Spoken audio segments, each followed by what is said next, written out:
today we play Jeopardy. Yay! Potent potables.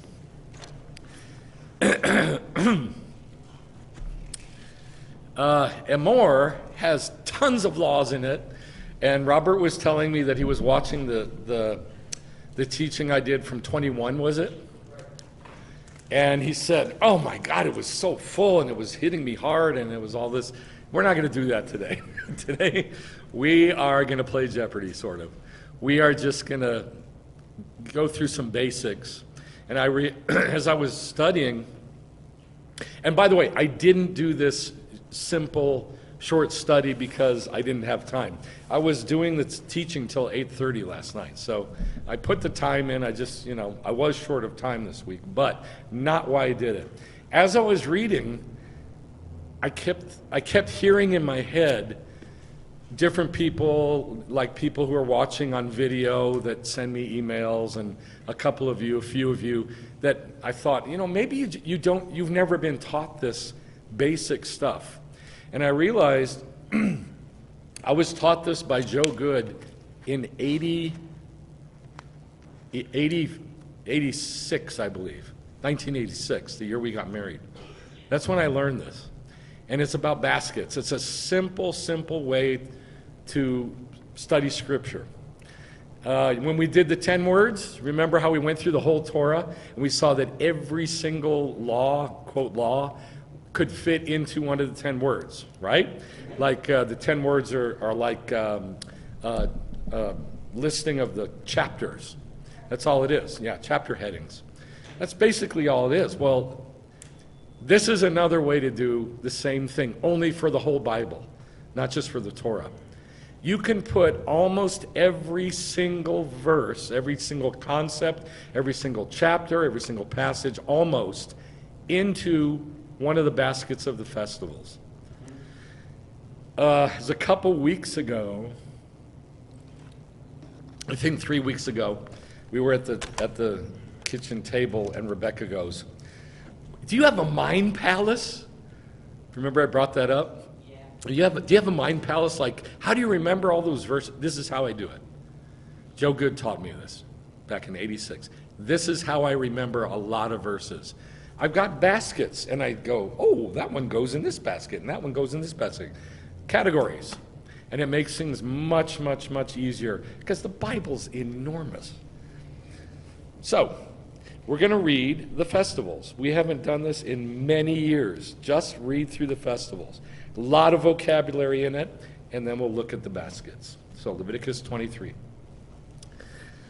Speak to the sons of Israel and say, the Lord's appointed times, moedei, a means plural, moedei, appointed times, which you shall proclaim as, now it's badly translated as holy convocations.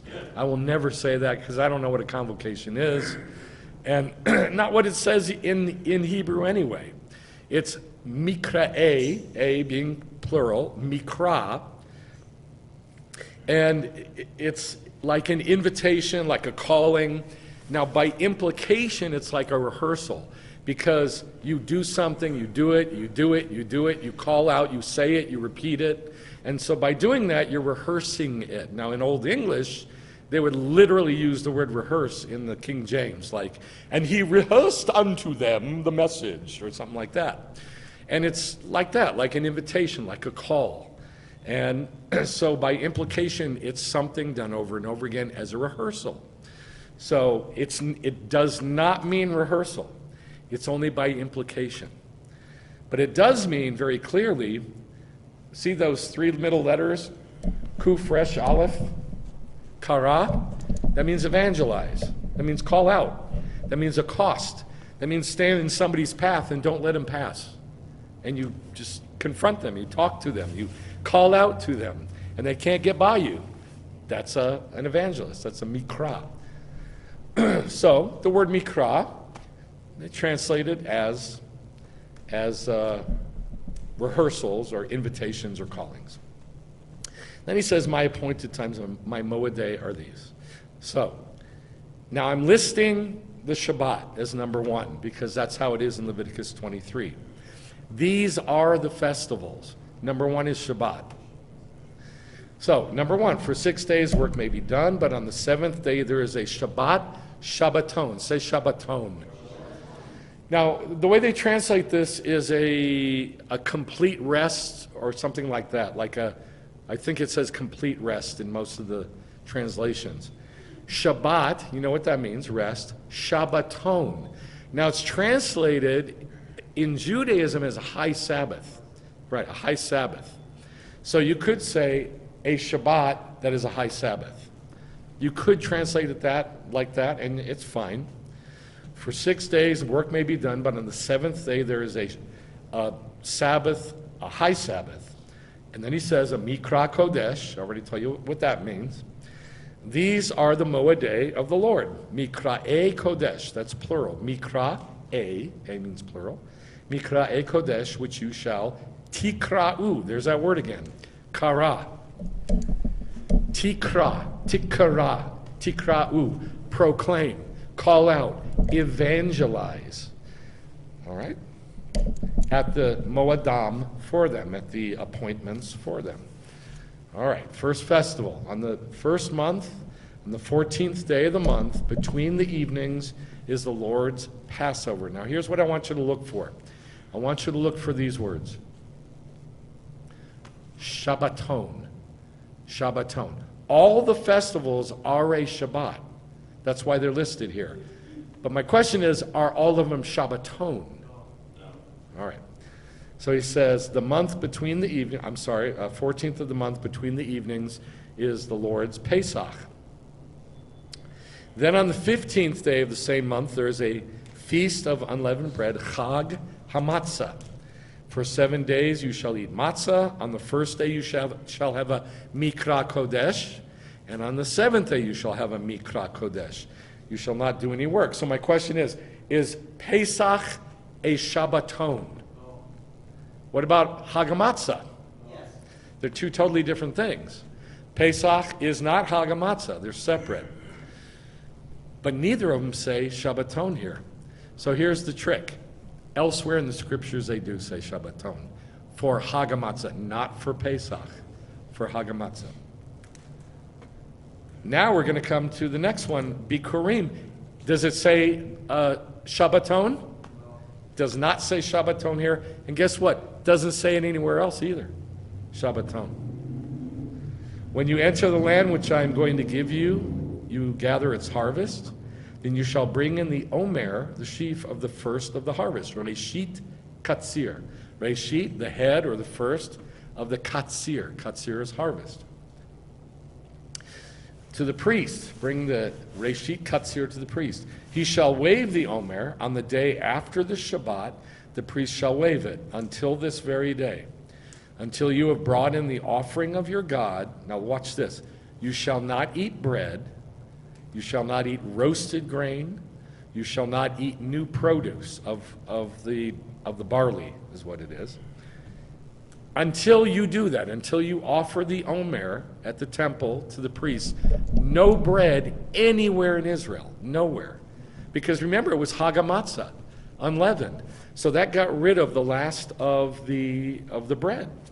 So then what do? You got to start all over again with sourdough, right?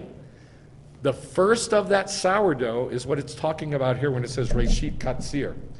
The Reshit Katsir is the first sourdough that you make right after Chag HaMatzah. And nobody's allowed to eat bread until that Reshit Katsir, that little bit of, it might be pretty big actually, part of sourdough goes to the priests in the temple. Nobody can touch bread. But then, once that Reshit Katsir is offered to the priest as a terumah, a raised up thing, then everybody can eat their dough. They can make their dough into bread. He shall wave the Omer on the day after the Shabbat. Now, we're not going to talk about the timing of first fruits and then the counting of the Omer and then the Shavuot. I'm not even going to talk about it. It's in my big book, and you can believe what I have in there or not. There's a huge machlochet, a big argument. Ever since the first century, does it start on the day after Passover? The day after the first day of unleavened bread? Or does it start on the first Sunday after Passover? I'm not going to get into that today. So he waves the Omer on the day after Shabbat. The priest shall wave it. Until this very day, you brought in the offering, nobody touches bread. And then it says, count to yourself from the day after the Shabbat, there shall be 7 perfect Shabbats. Shabbatot tamim. 7 tamim means perfect. Shabbatot, plural, for Sabbaths. 7 perfect Sabbaths. Now it doesn't mean like full 7-day Sabbaths. It means we are perfected during those 7 weeks. That's how all the rabbis interpret it. So just expect, and it's happening with me this year, big time, just expect that during the counting of the Omer, it is a tough time. It just is. Because God is trying to make us perfect and perfect us, perfect our midot, our attributes. So it's a tough time. Number 4, so during that tough time of the counting of the 50 days, you shall count 50 days to the day after the 7th Shabbat, then present a new grain. So now there's a new grain offering.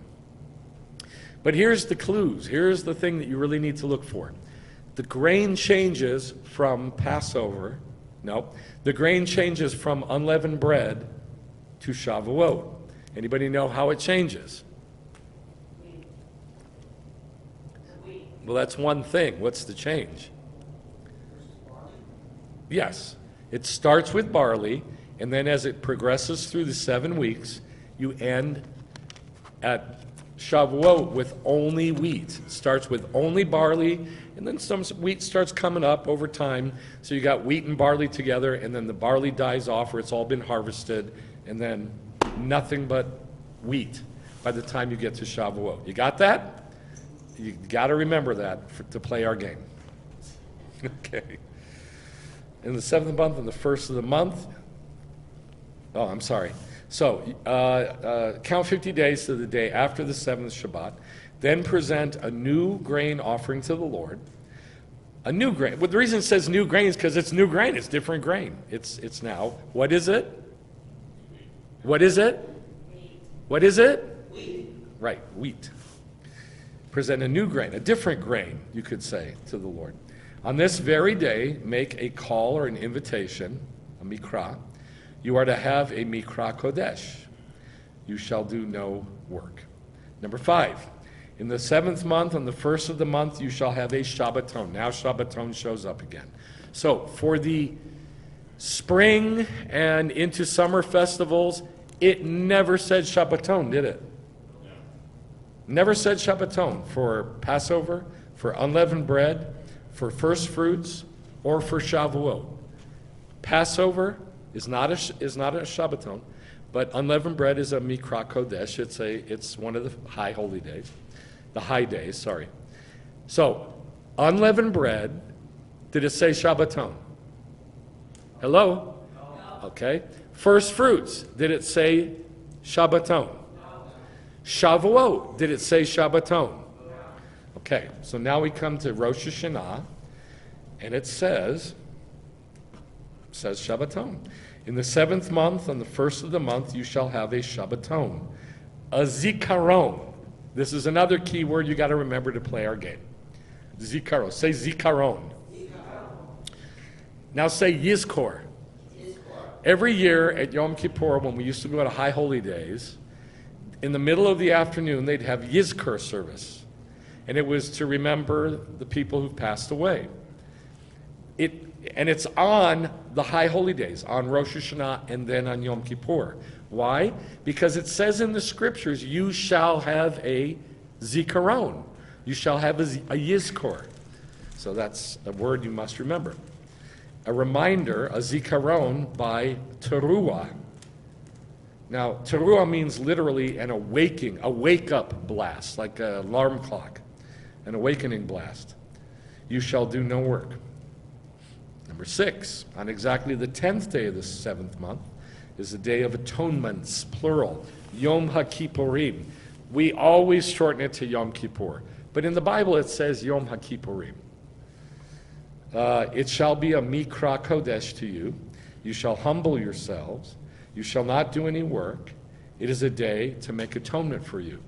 As for any person who does any work on that day, that person I will destroy from among his people. Now, by the way, it says it 3 times in this passage. It says he'll be cut off.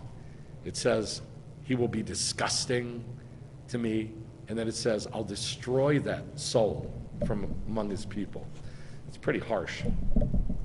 It is a Shabbat Shabbaton. So Yom Kippur is a Shabbaton. You shall humble yourselves. Number 7, on the 15th of this 7th month is Hag HaSukkot. There's that word Hag again. You know, anybody know what Hag means? Good. Circle. A circle.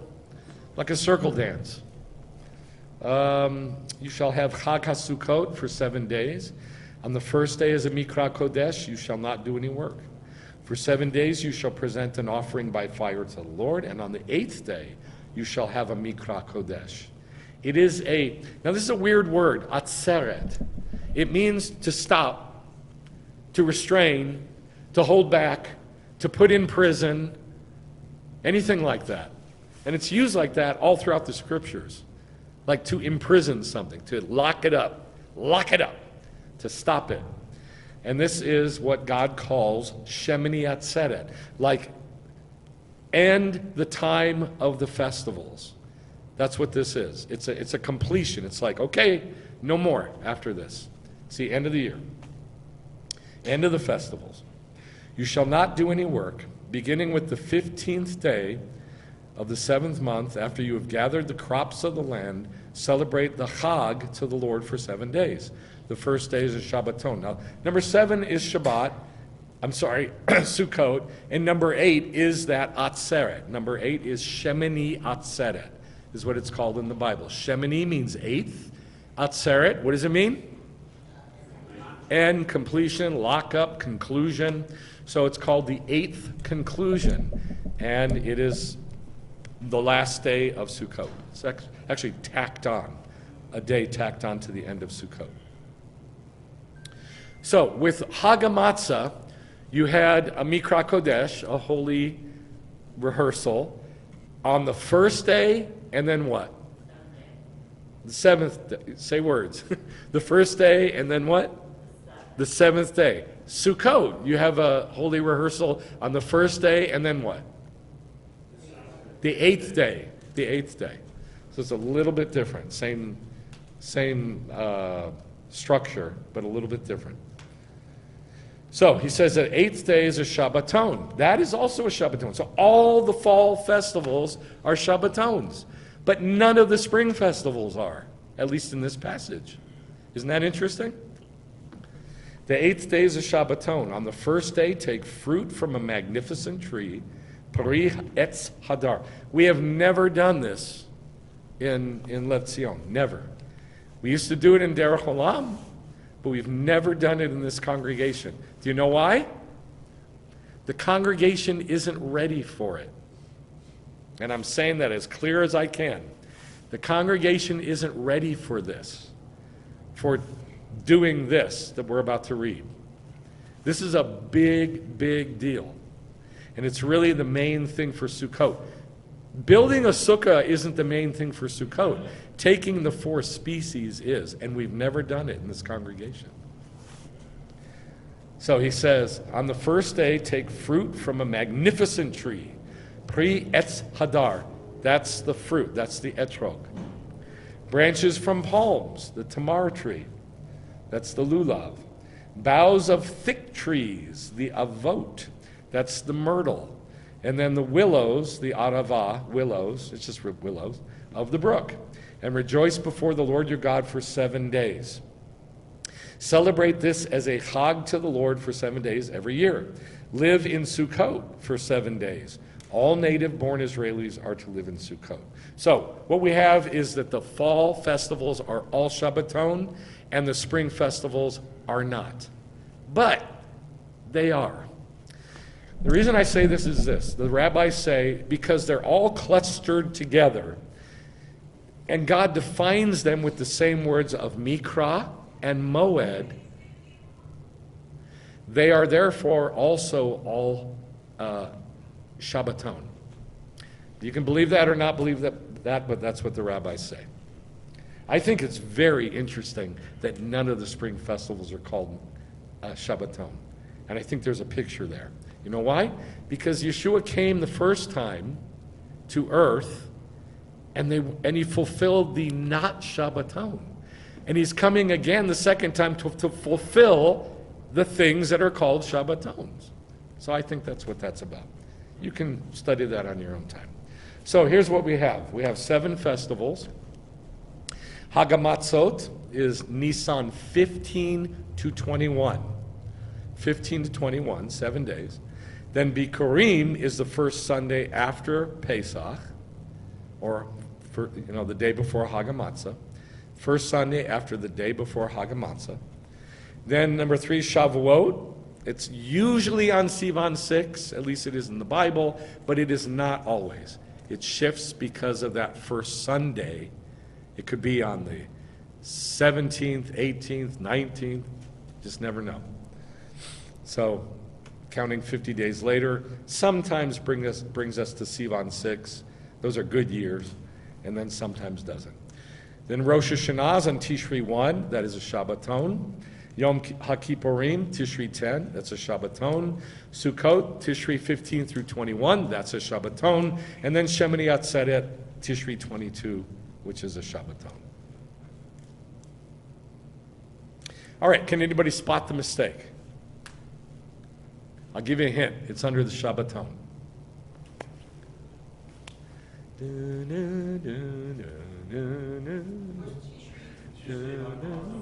Nope. I said the rabbi said it was. What? Was Tishri 7 or 8? Is it 7 days for the... No, that's not it. It's Sukkot. Look what I say is a Shabbaton. What are the dates I say is a Shabbaton? 15th and 22nd. 15th through the 21st, there. Number 6, Sukkot. See how it says 15th through the 21st?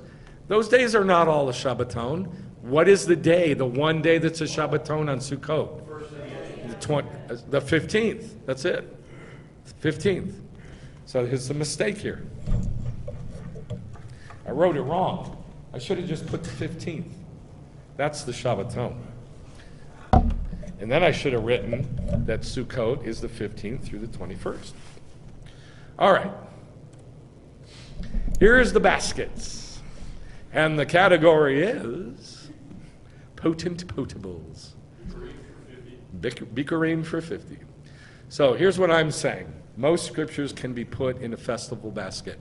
The day I learned this, the day I learned it, I kind of flipped out, and I told Joe Good, no way. Well, Mackle, and then he started showing me some. And I was like, wow, that day I probably learned 50 scriptures in one day. And I mean learned, where I could go to them, I knew where they were, I got it, I knew it. And it's been like that ever since, that I learned scripture fast. I have a very, very small brain, I have discovered, and I can only do one thing at a time, I've discovered. And I don't learn well, I've discovered, and I forget real easy, I've discovered. But this I can remember, for some reason. This I can remember. So, Hagamatzah, Bikurim, and Shavuot, these are not, at least they're not listed in Leviticus 23 as Shabbaton. Rosh Hashanah, Yom Kippur, Sukkot, and Shemini Atzeret are Shabbaton. So, in order to understand this, I don't know if you've ever seen this or if you've learned it, but you've got to understand that there's 2 calendars. If you don't understand that there's 2 calendars that run at the same time, no way to understand Genesis all the way up to Exodus 12. You have no idea what's happening. But once you learn that there's 2 calendars running concurrently, it all opens up. It's so easy. Easy. So I want you to look at the calendar for a second. Which way is the calendar going? Is it going counterclockwise or clockwise? You got to use words. Counterclockwise. Counterclockwise. All right? God's Spirit does not go clockwise. It goes counterclockwise. And I can prove that from Ecclesiastes chapter 1 and John chapter 3, which I'm not going to do right now. That's in my big book, When All the Pictures Are Restored, in the calendar chapter. Yes, ma'am?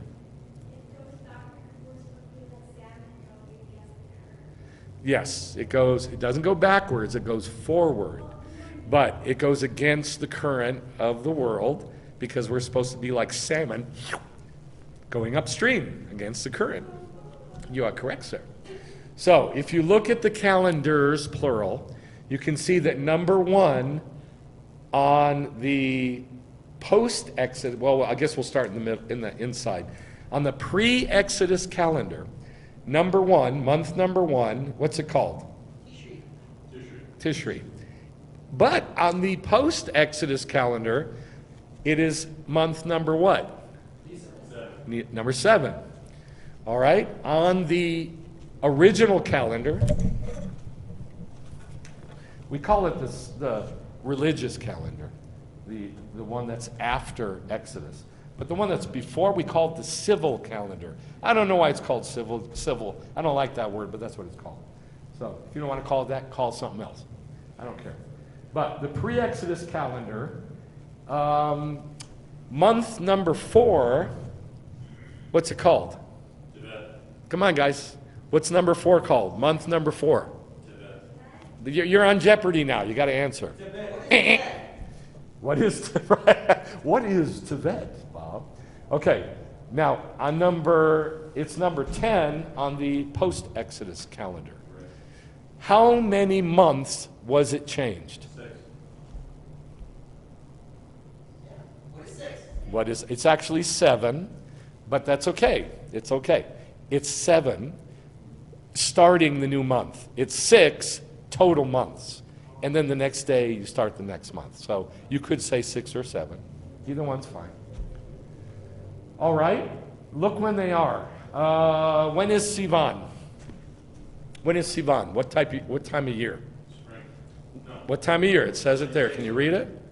Late spring, early summer. You can't read that? May, June. May, June. Can you see those letters? All right. When is Tishri? September, October. So here's what happened. When God created the world, he created it in the first month. What month is that? Tishri.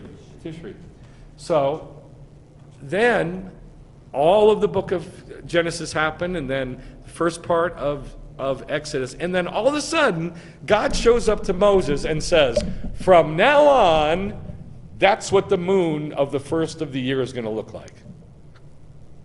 And he switched everything. I'm going to show you this. It literally says that in Hebrew. That's what the moon for the first of the year is going to look like. That's what all the rabbis say, that God literally pointed to it and said, that's what it looks like.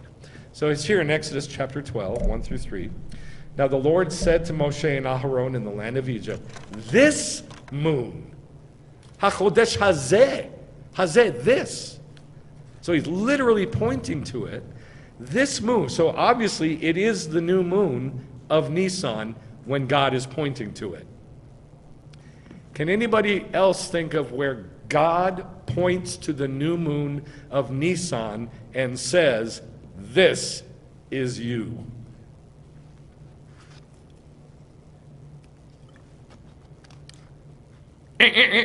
Okay. Nicodemus went to Yeshua at night, and Yeshua spoke to him from the new moon, right? It was right. It was the month of Nisan. It was exactly this. This very thing occurred again. And he said, you must be born again. Like this, like the moon. So that's a repetition of these verses in Exodus 12. Now the Lord said, this moon shall be the beginning of months. Rosh Hadashim Rishon, the beginning of months for you. It is to be the first month of the year. Then he says, specifically for the year. It's the first moon of the year. Speak to all the congregation of Israel, saying, on the 10th of this month, they're to take each one a lamb for themselves. All right. So the calendar was rotating. Did you ever play the game of life? You remember the game of life and it had a spinner thing? I always think of that because it was set up very much like this, like the calendar. And you spin it and it would land on different categories. That's exactly what I think of. God rotated the calendar 7 months or 6 months. All right, so now we play Jeopardy. You have to look for the clues and you have to tell me what the dates are. Now on this one, this is like a practice. So I've given you the clues in it so you can follow it and you can get practice with doing this. Genesis chapter 7 through 8. This is about the flood during the time of Noah. In the 600th year of Noah's life, in the second month, what's the second month? What's the second month? Nope. We're on the pre-Exodus calendar. Cheshvan, right after Tishri, number 2. So, in the second month, Cheshvan, on the 17th, remember that's the month that has no festivals or anything. Floodgates of the sky were open on 8/17.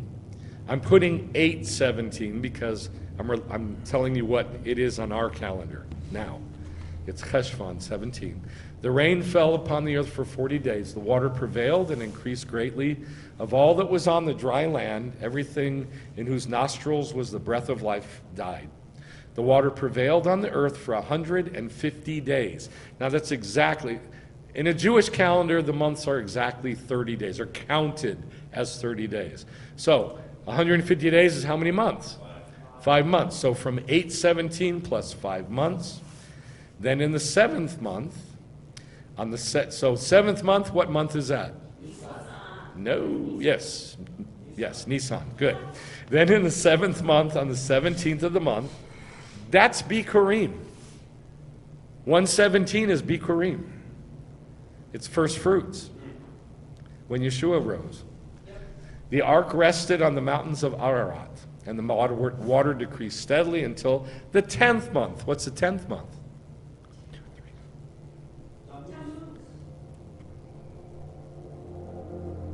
Tammuz. Yep. Tammuz.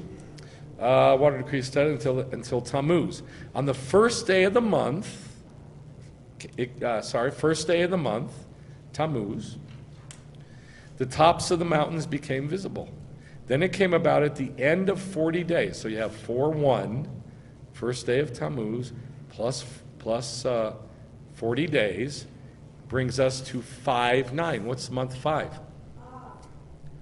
What is it? Av. 5/9. What's 5/9? The 9th of Av. So now see 5 Av. We're on the outside ring calendar.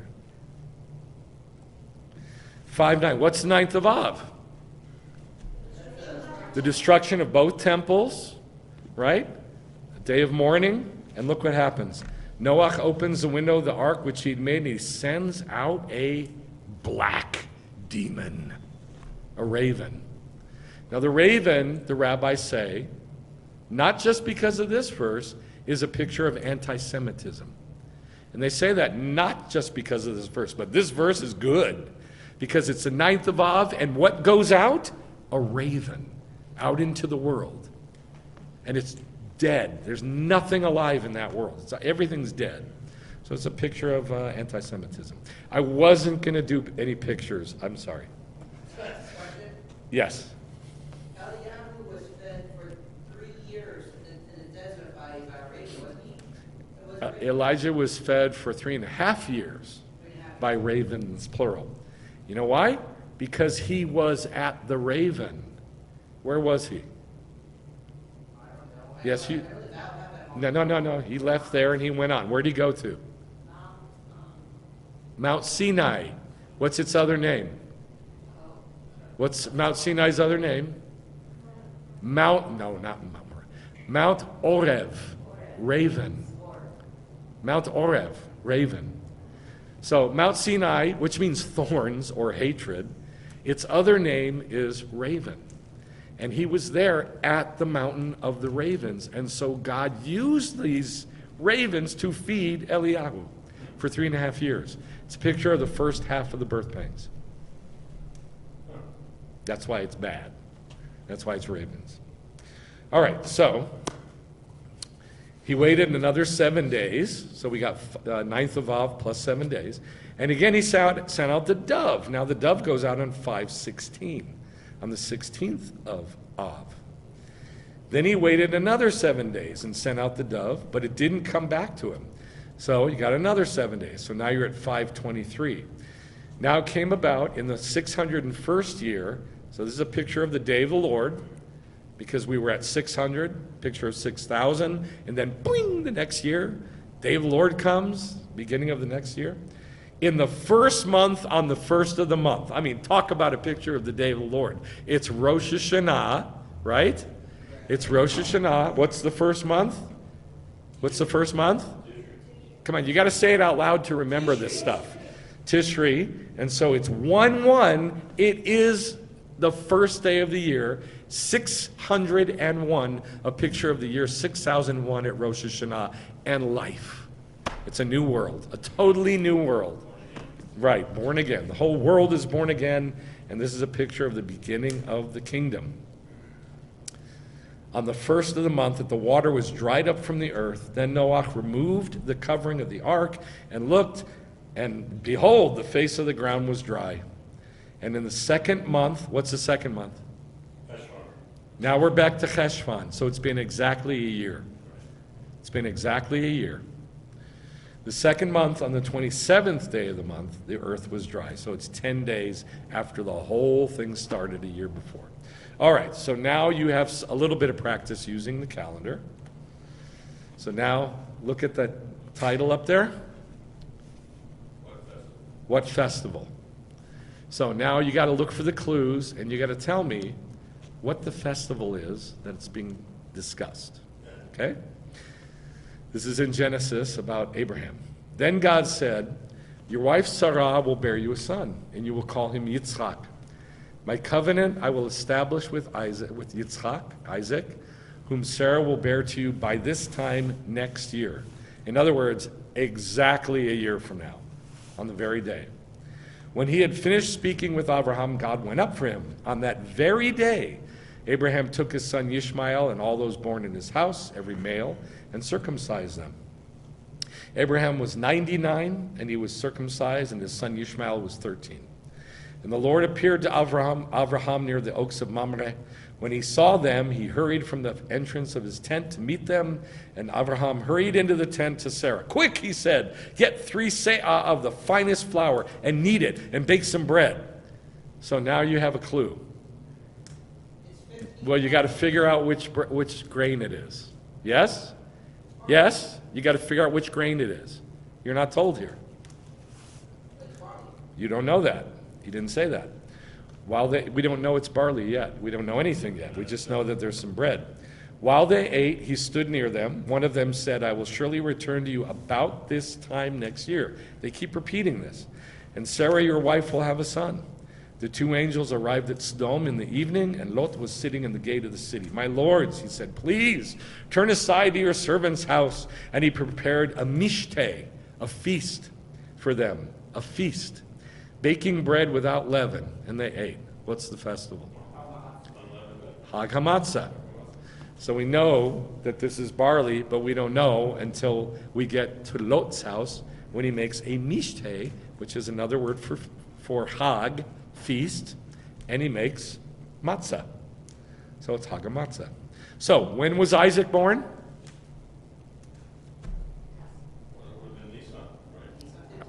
I just told you, Passover.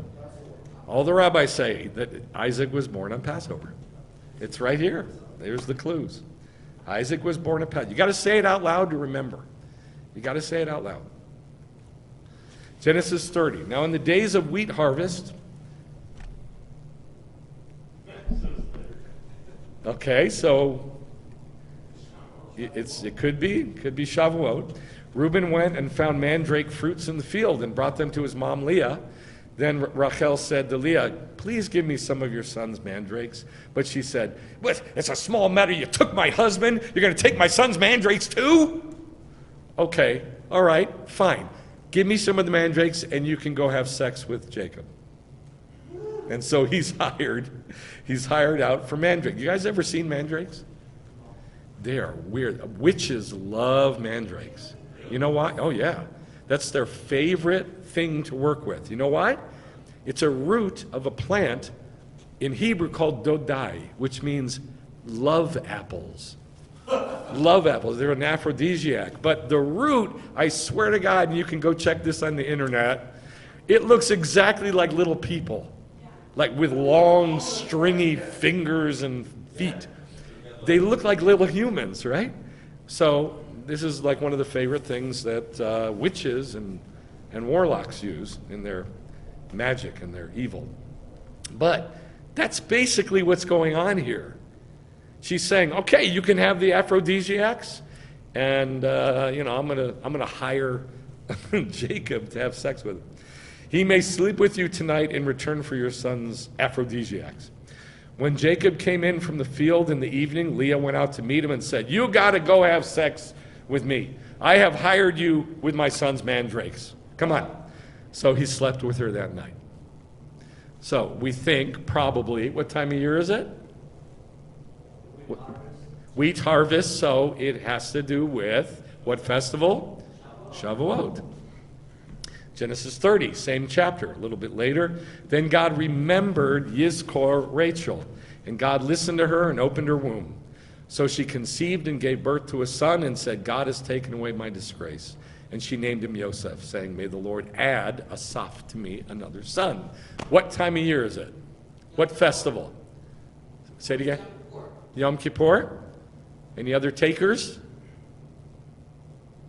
Nobody? Do you all agree with him that it's Yom Kippur?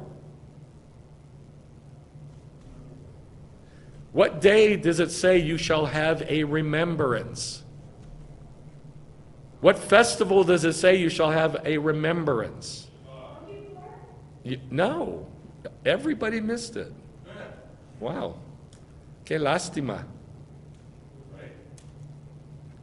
Look at number 5. What is it? Which is what? Rosh Hashanah. In the 7th month, on the 1st of the month, you shall have a Shabbaton, a Zikor, a Zikaron. This is one of the biggest things about Rosh Hashanah, that God remembers every soul. Remember doesn't mean, oh, I forgot, so now I remember. It doesn't mean remember like we think of remember. It means to look upon and to think about and to acknowledge and to bring up before the face and go, woo, I see it. So this is a huge thing on Rosh Hashanah. All the rabbis say that Rachel conceived on Rosh Hashanah. Then God remembered Yizkor, Rachel, and God listened to her and opened her womb. So she conceived on Rosh Hashanah and gave birth to a son and said, God has taken away my disgrace. And she named him Yosef. May the Lord add to me another son. Now, here's the same concept. The rabbis also say that the same thing happened to Hannah. 1 Samuel 1. As for Hannah, she was speaking in her heart, only her lips were moving, so Eli thought she was drunk. Eli's the high priest. Big fat guy. Guy was enormous. Probably weighed 400 pounds. He was so fat. How fat was he? He was so fat that he fell off his chair in front of the tabernacle and broke his neck. That's how he died. Because he was a big fat thing. And he didn't discipline his children, and he was lazy, and his kids were lazy, and they were having sex in the tabernacle with the ministering women. It was a mess. But he was the anointed priest of God. So Hannah, she feels horrible because her husband, Elkanah, had another wife named Peninnah. And Peninnah, she kept having babies.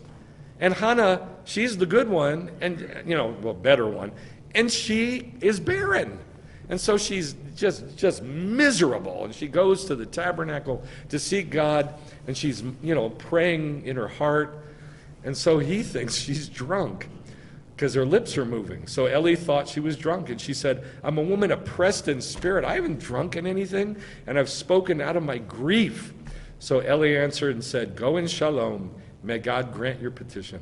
So the woman went her way, and they, her and her husband, returned again to their house in Ramah, and Elkanah had relations with Hannah, his wife, and the Lord Zachor remembered Hannah, and immediately she conceived. So, what's the date? Rosh Hashanah. All right. Now, this is a whole story. There's 1, 2, 3, 4 clues to give you. Genesis 40:20. Thus it came about on the third day, which was Pharaoh's birthday, that he made a mishteh. There's mishteh again. There's a clue. For all his servants, and he lifted up the head of the chief cupbearer and the head of the chief baker among his servants. It's on his birthday. Genesis 41. Now it happened at the end of 2 years to the day, it says in Hebrew. 2 years to the day since his birthday, right? That Pharaoh had a dream. And look, he was standing by the Nile. That's when he sees the birth pangs and the good part of the kingdom. The bad part of the kingdom, the good part of the kingdom, both at the same time. He sees it, and then 41:14, Pharaoh sent and called for Joseph, and hurriedly, that means immediately, they brought him up out of the dungeon, and when he'd shaved himself and changed his clothes, what do you think that's a picture of? Well, I mean, him changing his clothes and shaving himself. What do you think that's a picture of? Resurrection. Him getting a different body. And he changes his clothes. That's a picture of the resurrection. He came to Paro. So there's some clues there. What day do you think it is? Yom Kippur. What'd you say? Rosh Hashanah. All right. Look what it says in Psalm 81. Blow tekiah shofar in the moon, or at the moon, in the concealed, the kisei moon, on our festival day. There's only one festival that is a kisei, a Rosh Chodesh, a concealed moon, the first day of the month. What is it? Rosh Hashanah. And then it says it's about Yosef. He appointed it for Yosef in a testimony when he went out over the land of Egypt.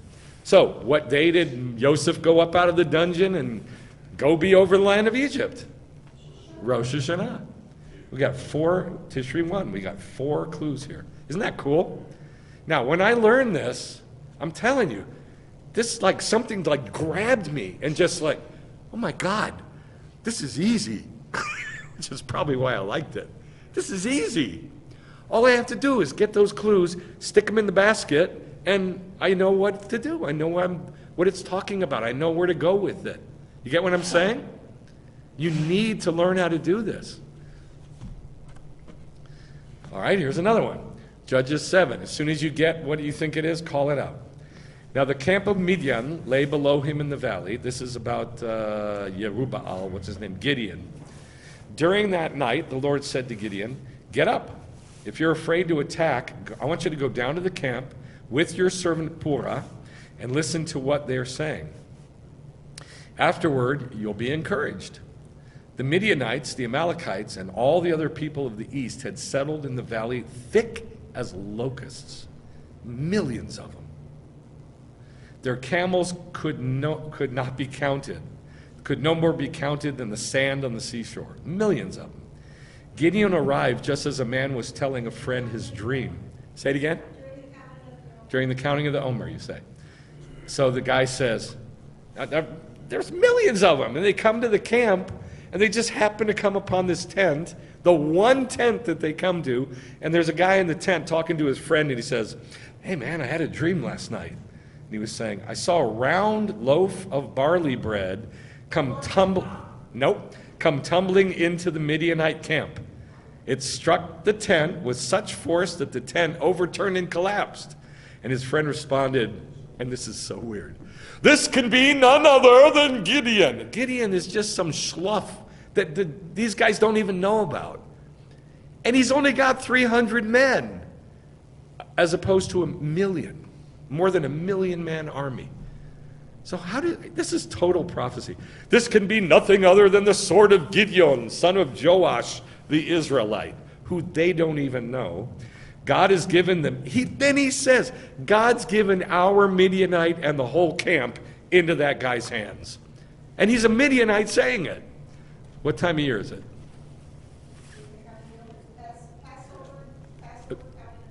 Okay, Passover, counting of the Omer. It is the first, at least we know, it's the first half of counting of the Omer.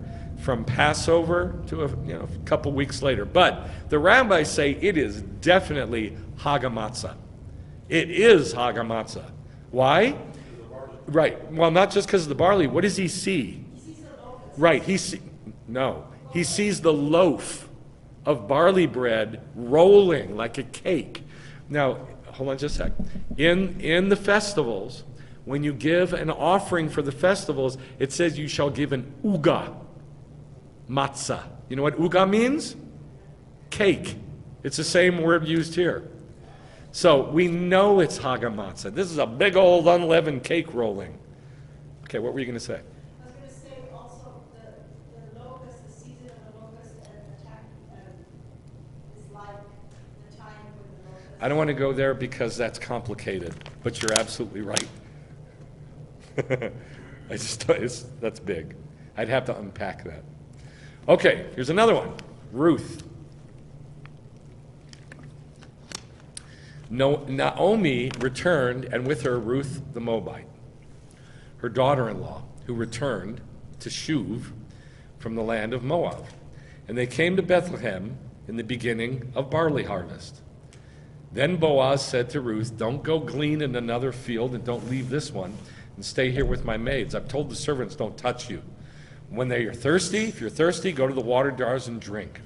Then she fell on her face, bowing to the ground, and said, "Why have I found grace in your sight, that you should take notice of me, since I'm a Gentile?" Boaz said, "All that you have done for your mother-in-law after the death of your husband has been told to me. How you left your father and your mother in the land of your birth, and you came to a people that you didn't even know." So she stayed close by the maids of Boaz in order to glean until the end of barley harvest. When's the end of barley harvest? Middle of the counting of the Omer. And the wheat harvest. When's the end of the wheat harvest? Shavuot. So now it's given us like a trail of time. It said at the beginning of the story, she came there at the beginning of barley harvest. What festival is that? Unleavened bread or Passover. And then it gives us a time frame that goes all the way through the barley harvest and then all the way through the wheat harvest. And so by the end of the story, we are at Shavuot. Let's see. So until the end of the barley harvest, we're on this line, and the wheat harvest, and she lived with her mother-in-law. Then Naomi, her mother-in-law, said to her, "My daughter," I don't like this part of the story because it sounds manipulative to me, but I know that this is just how life is, but I've never liked it, but I'm starting to like it more, I guess. Then Naomi, her mother-in-law, said to her, "My daughter, shall I not seek security for you, that it may be well with you? Look, he winnows barley at the threshing floor tonight. Go get dressed up and do your makeup and go over there, and here's what you're going to do. You're going to lift up his talit and like put your legs under there and lay down next to him. Don't lay with him, just lay down next to him, and then when he wakes up, he's going to tell you what to do." Sounds very manipulative to me, but it's kind of cool because it's prophetic.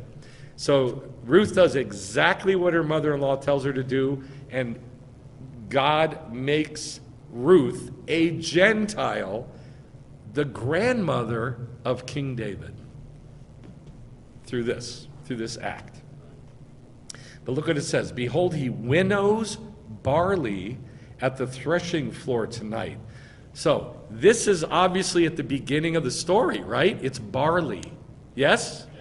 So this didn't just happen once. It happened all throughout the entire counting of the Omer.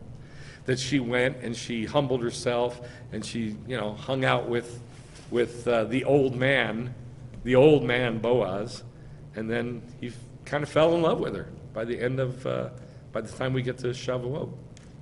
Behold, he winnows barley at the threshing floor tonight. Wash yourself, anoint yourself, put on your best clothes, go down to the threshing floor. When he lies down, you shall go and cover his feet and lie down. Then he'll tell you what to do. And we know that this was an ongoing thing because then it tells the story of how he goes to the courts and he does the kinsman redeemer act. And it's a big thing.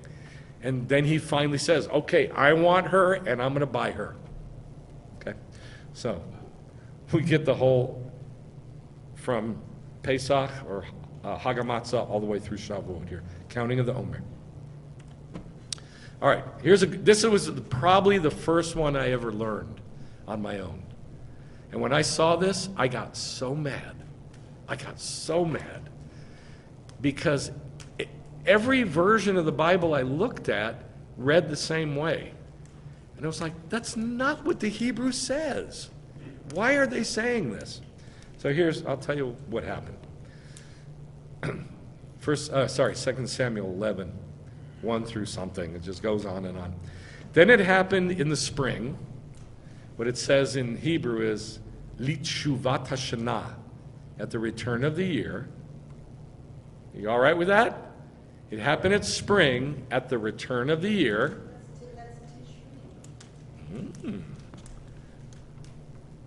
Yeah? It's confusing because it makes you think like it was Nisan. Right. But then you read it in Hebrew, it's feeling you like September-ish, like Tishri. Right. So, The King's March battle is in the well, fall. okay, but just looking at those few words here, it happened, it's translated as spring. But it says in Hebrew, Litshuvat Hashanah. That is literally Rosh Hashanah. But it says spring, so it is very confusing. It's exactly 6 months in the wrong direction. Okay, so I was like, wait a minute, wait. Well, let me just read the rest of the story. Maybe they're right. So I kept reading. At the time when kings go out to war, oh, come on. Kings go out to war in winter. They do not go out in summer. They go out in winter. Winter is the war months. From Tishri all the way through to Adar is all warfare. The war months, yes. You don't go out in spring. So during this war months, David sent Yoav and all Israel, and they brought destruction on the sons of Ammon. At evening time, David got up from his bed and walked around on the roof of the king's house, and he saw a woman bathing. So David inquired about the woman, and somebody said, "Isn't this Bathsheba, wife of Uriah the Hittite?" Anybody have a problem with that? Wasn't that one of the countries that someone was supposed to cut off? Yes. He's a Hittite. He is a pagan of the pagans. But he's in David's high up commanders. And there was a bunch of Gentiles in David's kingdom who were Gentiles. But they'd converted to Judaism, sort of. But we call them converts now, but they weren't. They were just who they were. He's a Hittite, and he's doing Judaism. And so he's high up in this, and there was a bunch of these high up commanders, priests, Levites, temple quote guards, I don't like that word guards, but temple netinim, like given ones that are there to serve in the temple. I mean, these are Gentiles, but they're close to God, and they're in the cabinet, and they're in the army, and they're in the worship. So he's one of them. He's a good guy, Uriah the Hittite. Let's see. It's not about.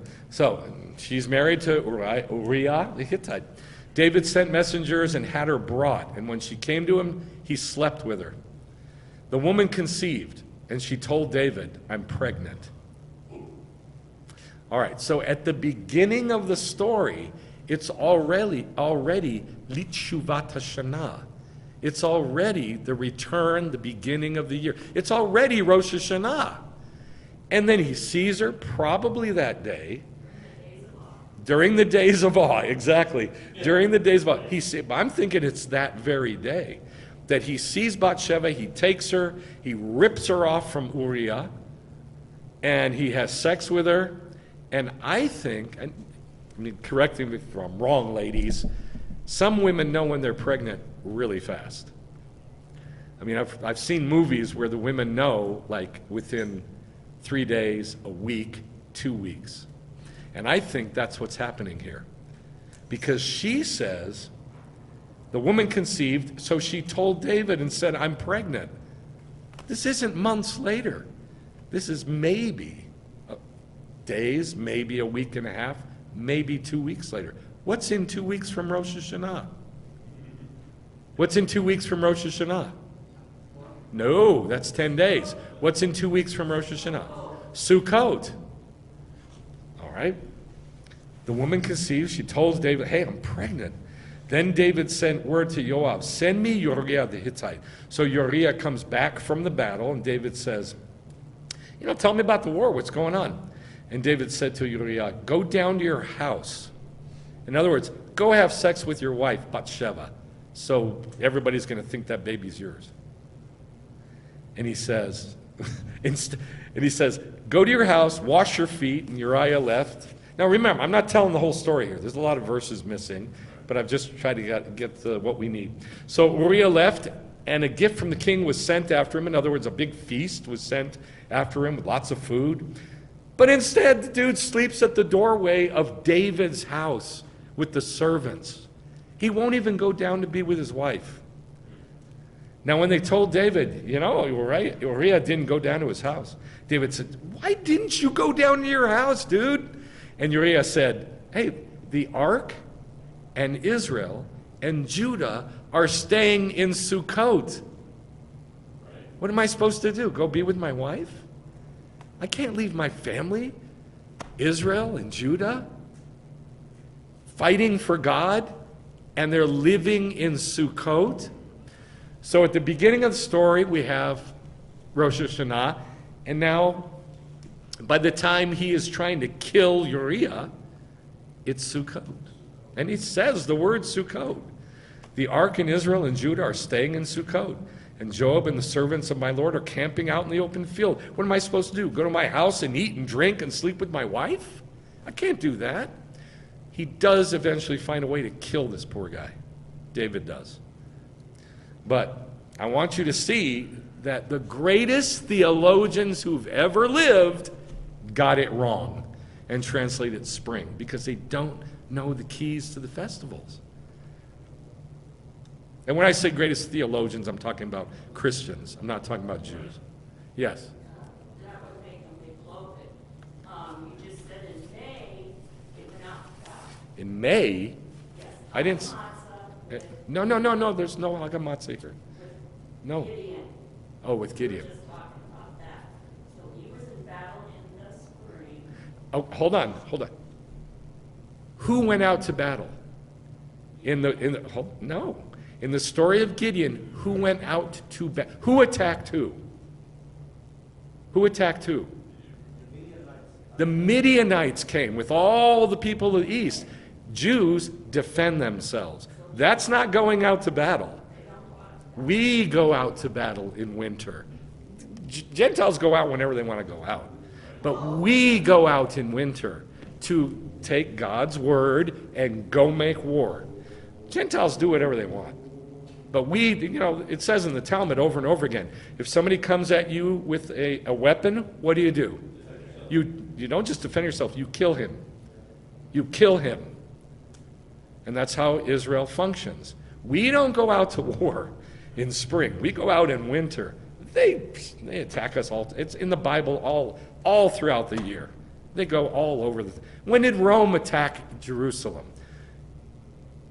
10th of Tevet, and then 9th of Av, and all throughout the year. And then when did Babylon attack Tevet and Av, and all throughout the year? I mean, they just come whenever.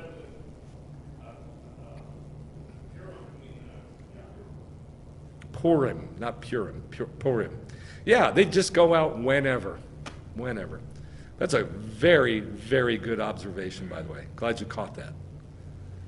All right, so this is a big problem. That without the clues, knowledge of the clues, and knowing where to put it in the festival baskets, it's impossible to know what's going on in the story. and all the pictures are wrong. Isaiah 10. Therefore, this is what the Lord God of hosts says, my people, you who dwell in Zion, do not fear the Assyrian. As soon as you know when it is, let me know. Do not fear the Assyrian who strikes you with the rod and lifts up his staff against you, the way Egypt did.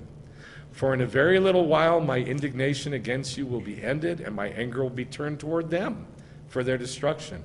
The Lord of hosts will wield a whip against him like the defeat of Midian at the rock of Oreb. And his staff will be over the sea, and he will lift it up the way he did in Egypt. Very good. Passover. How do we know it's Passover? It's because it says 3 times, like Egypt, and then like Gideon. When did Gideon wage war? Like when it says defeat of Midian at the rock of Oreb, that's Gideon. When was that? Passover. So that's how we know this was Passover. Jonah 2:10 through all the way through 4:1, through something, chapter 4. Then the Lord established for the fish, and it vomited Jonah up onto the dry land. Now the word of the Lord came to Jonah the second time.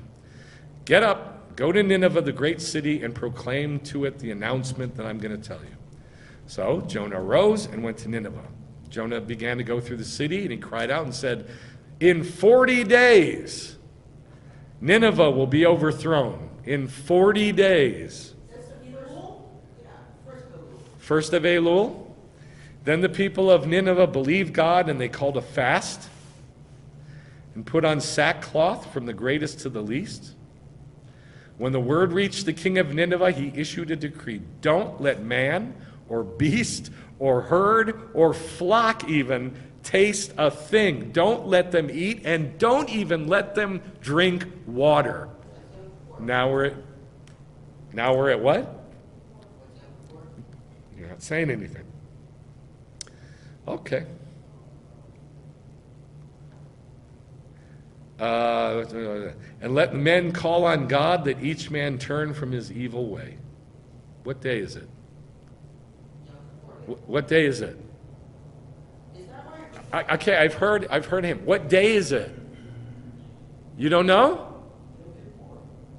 Well, you're saying it like I'm supposed to know you think that. He's the only one I know is thinking that because he said it. If you don't say it, I don't know what you're thinking. Do you agree with him that it's Yom Kippur? Don't eat or drink a thing. Everybody be clothed in sackcloth. Everybody repent of your sins. Turn from your wicked ways and do teshuvah. Sounds like Yom Kippur to me. Okay. Okay, let's see. When God saw their deeds, that they turned from their evil way, then God relented concerning the evil that he declared he would bring on them. When did he say he was going to bring it? How long ago? 40 days before. But this made Jonah mad. Why? Because he knows that God is El Rachom V'Chanun Erech Apayim V'Rav Chesed V'Emet Notzer, that God is merciful. The Lord, a God merciful, gracious, compassionate, abounding in loving kindness. This makes him so mad that God is nice to the Gentiles.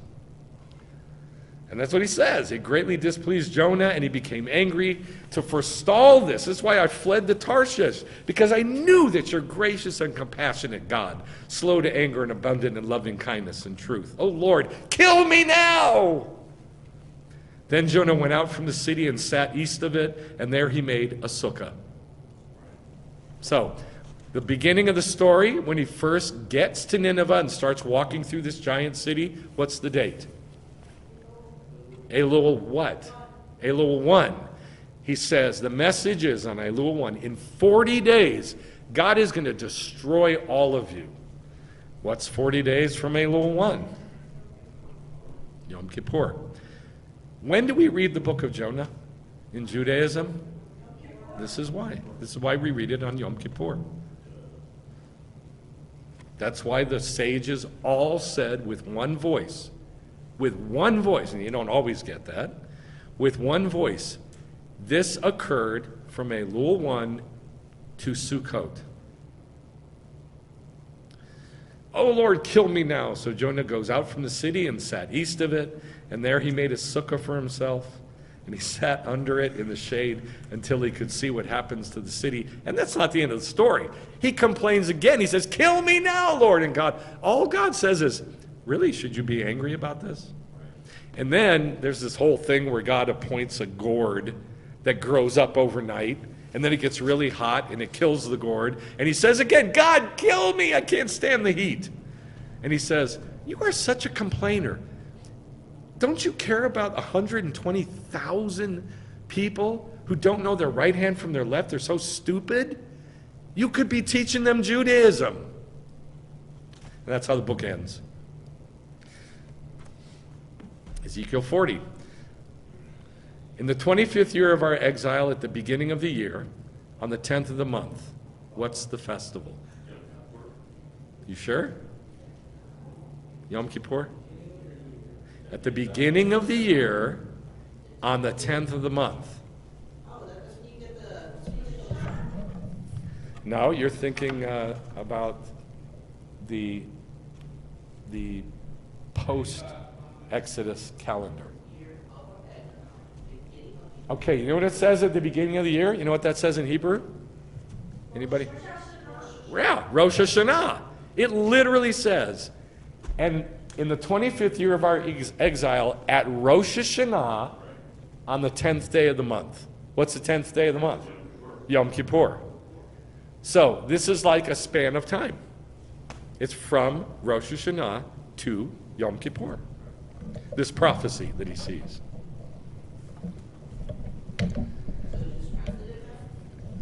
Yes, it's translated very bad.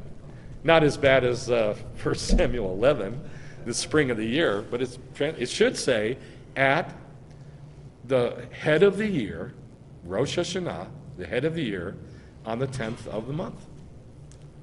So I've translated it right. It doesn't say that in the English Bible. I don't know what it says. I've translated it better here for you. I've cleaned it up some. In the 25th year of our exile, at the head of the year, on the 10th of the month. In the 14th year after the city was taken, on that same day, on what day? What day? Is it Rosh Hashanah or Yom Kippur? It's Rosh Hashanah. Because I told you, the prophecy took time. The prophecy starts on Rosh Hashanah, the prophecy ends on Yom Kippur.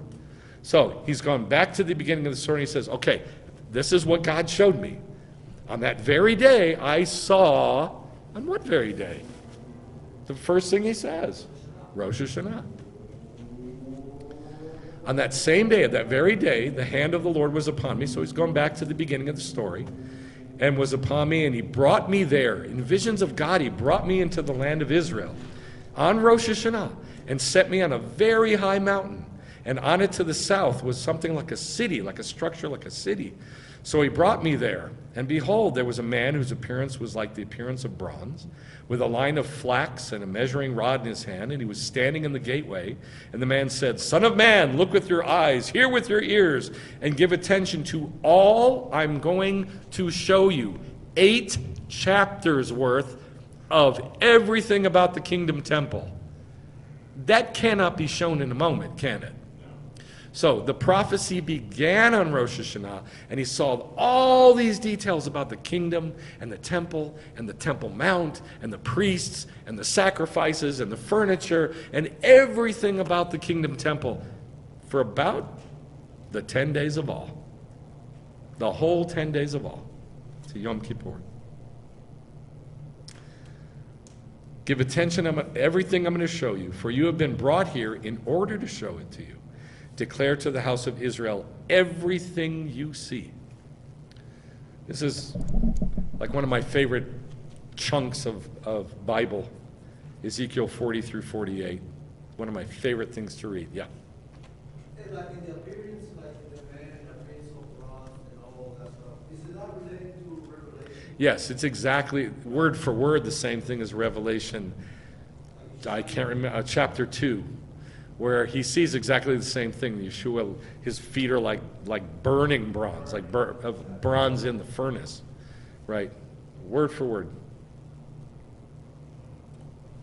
So, almost all scripture can be put in one or more of the baskets. Like Ruth, what 2 baskets did we see? Sorry, 3. What 3 baskets did we see in Ruth, with the story of Ruth? Well, start from the beginning. Hagamatzah, Bikurim, all the way through Shavuot. All right. What about this last one we saw with Ezekiel seeing the whole kingdom temple? What 2 festivals? Rosh Hashanah through Yom Kippur. All right. What about David having sex with Bathsheba and killing Uriah? What festivals did that take in? Rosh Hashanah, all the way through Sukkot, probably through Shemini Atzeret, maybe. We don't know. All right. What about Yeshua's death and burial only?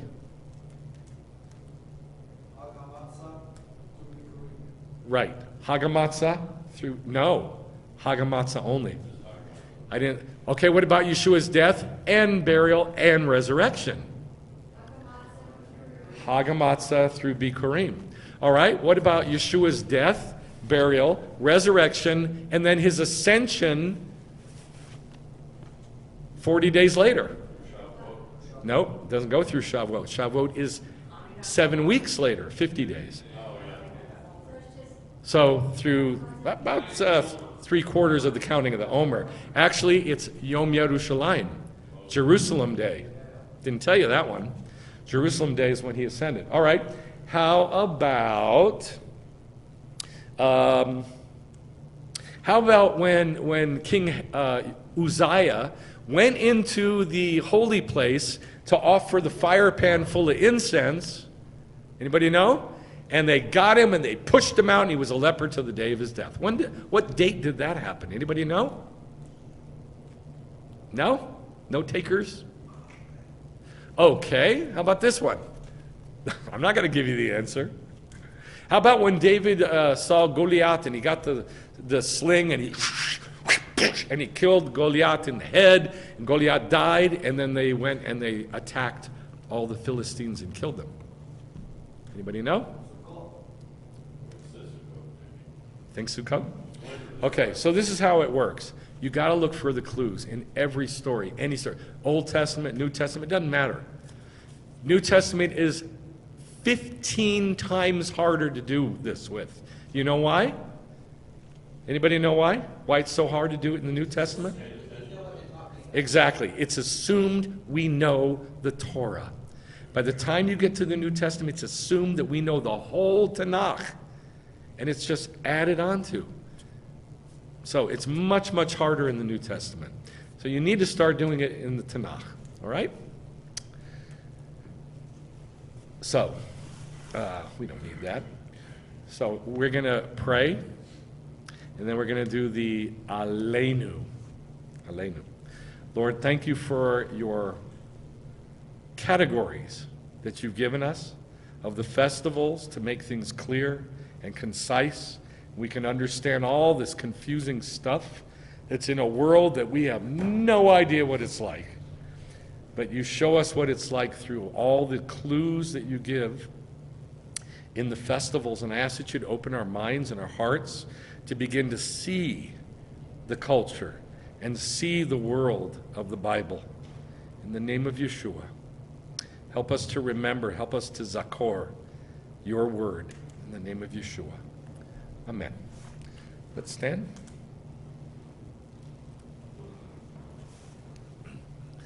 Aleinu l'shabeach la'adon hakol, לתת גדולה ליוצר בראשית, שלא עשנו כגויי הארצות, ולא שמנו כמשפחות האדמה, שלא שם חלקנו כהם, וגורלנו ככל המונם. Let us adore the Lord of all, who in greatness created the world from of old, that he has not made us like the nations of the earth. He has not made us like the families of the land. He has not made our destiny like theirs, and he has not cast our lot with all of them. That's all I want to do from the Aleinu, but I want you to see these words. Jews say this every week. Let us adore the Lord of all. Why? Because in greatness he created the world from of old, that even from all the way back then, he didn't make us like the rest of the nations. He didn't make us like the rest of the nations. He didn't make us like the families of the land. Our families are different. He didn't make our destiny like that. We got a different destiny from the rest of the world. And he's not cast our lot with all. You know what that means? Cast our lot with them? That means it's not a roll of the dice for us. That means God has our times set because we're different. The rest of the world, it's a crapshoot. It is rolling the dice, but not for us. Let's do Kiddush.